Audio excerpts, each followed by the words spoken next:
Spider-Man. Brand New Day has reportedly crossed the $1.7 billion mark worldwide, and you would think a result like that would have everyone at Disney and Sony celebrating.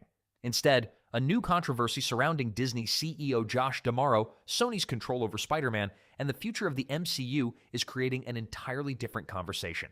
Because if the comments being attributed to D'Amaro are accurate, Disney may be looking to push its diversity strategy even further into future Spider-Man movies, and that could put the studio on a collision course with Sony over one of Marvel's most valuable characters. And there's another important detail. Disney and Sony don't split Spider-Man's movie revenue equally. So who actually benefits most when these films become billion-dollar successes? We're breaking all of that down, including what this could mean for the next Spider-Man movies and the wider MCU. And if you enjoy this kind of Hollywood and Marvel breakdown, subscribe to the Woke Watch because we've got a lot more coming. Let's start with the biggest development. Spider-Man.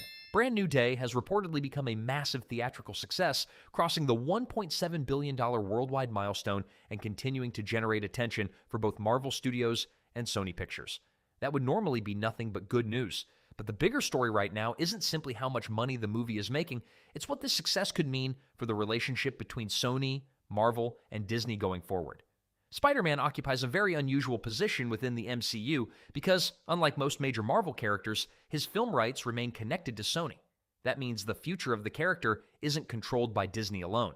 Sony has a major stake in the solo Spider-Man films, while Marvel Studios continues to play a significant role in the character's connection to the larger MCU.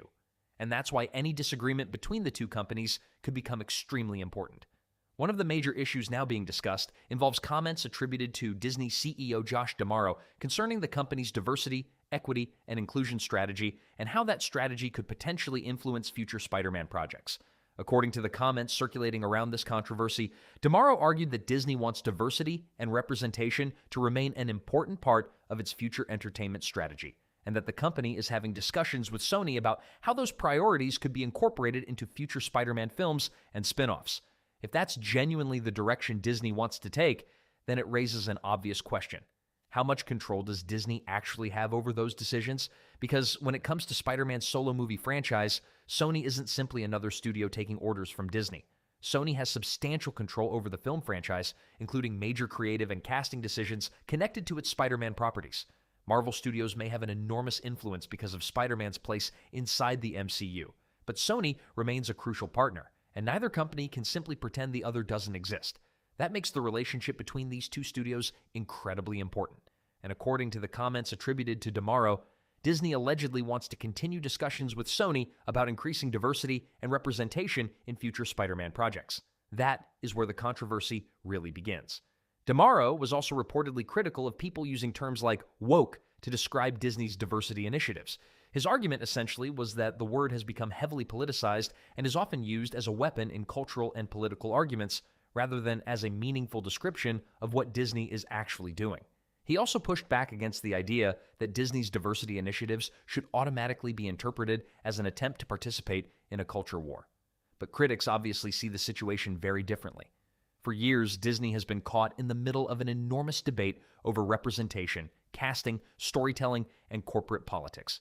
Whenever the company introduces major changes to established characters, part of the audience celebrates those decisions, while another portion argues that studios are changing recognizable characters for ideological reasons rather than because the story genuinely requires it.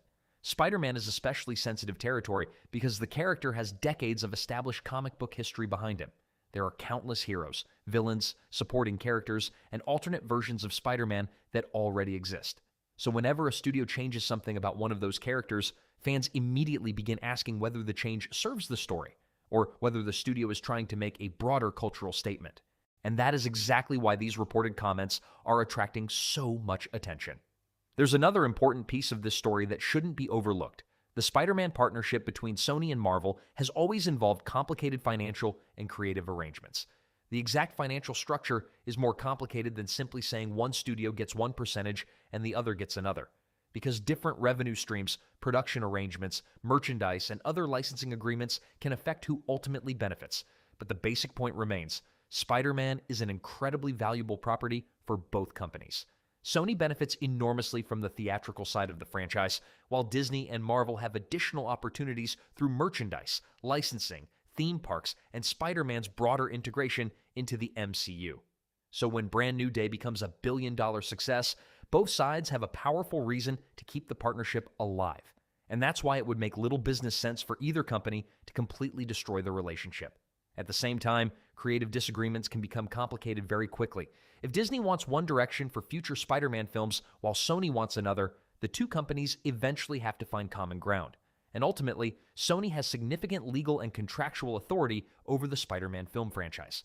That means Disney cannot simply decide on its own who every character should be, how every storyline should unfold, or what every future Spider-Man movie must look like.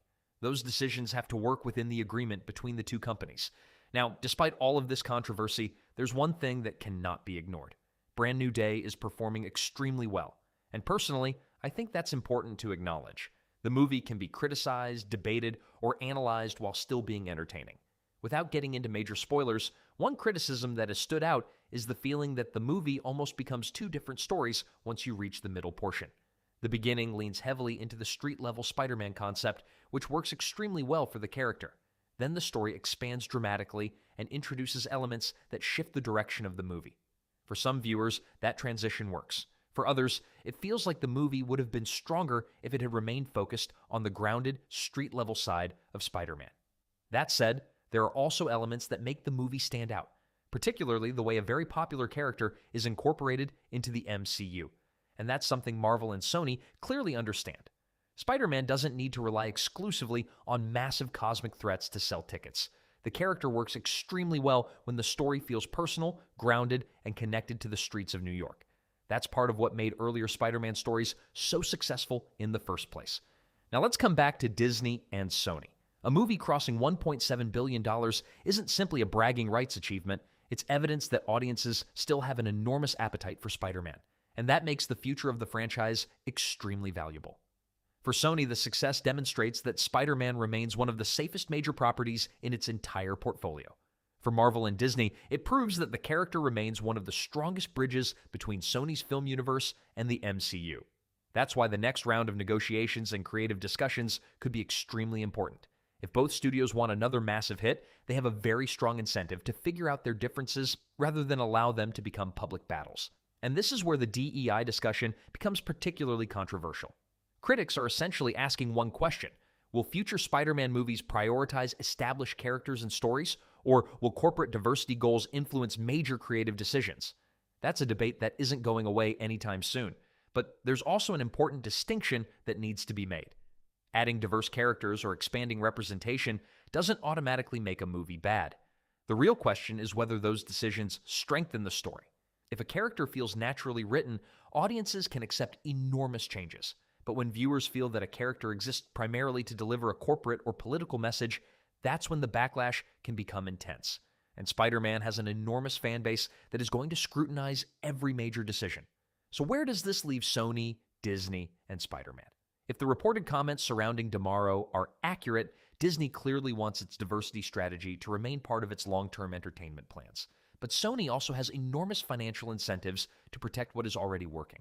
And right now, Spider-Man is working. Brand New Day's reported $1.7 billion plus performance proves that audiences are still showing up in enormous numbers for this character. The smartest move for both companies would be to focus on what made the movie successful in the first place. Strong storytelling, recognizable characters, compelling conflicts, and a Spider-Man story that actually feels like Spider-Man. Because regardless of what happens in the boardroom, audiences ultimately make the final decision. They decide whether they want to buy a ticket. They decide whether they want to buy the merchandise. And they decide whether they want to come back for the next movie. That's the real power that neither Disney nor Sony can ignore. So now I want to hear from you.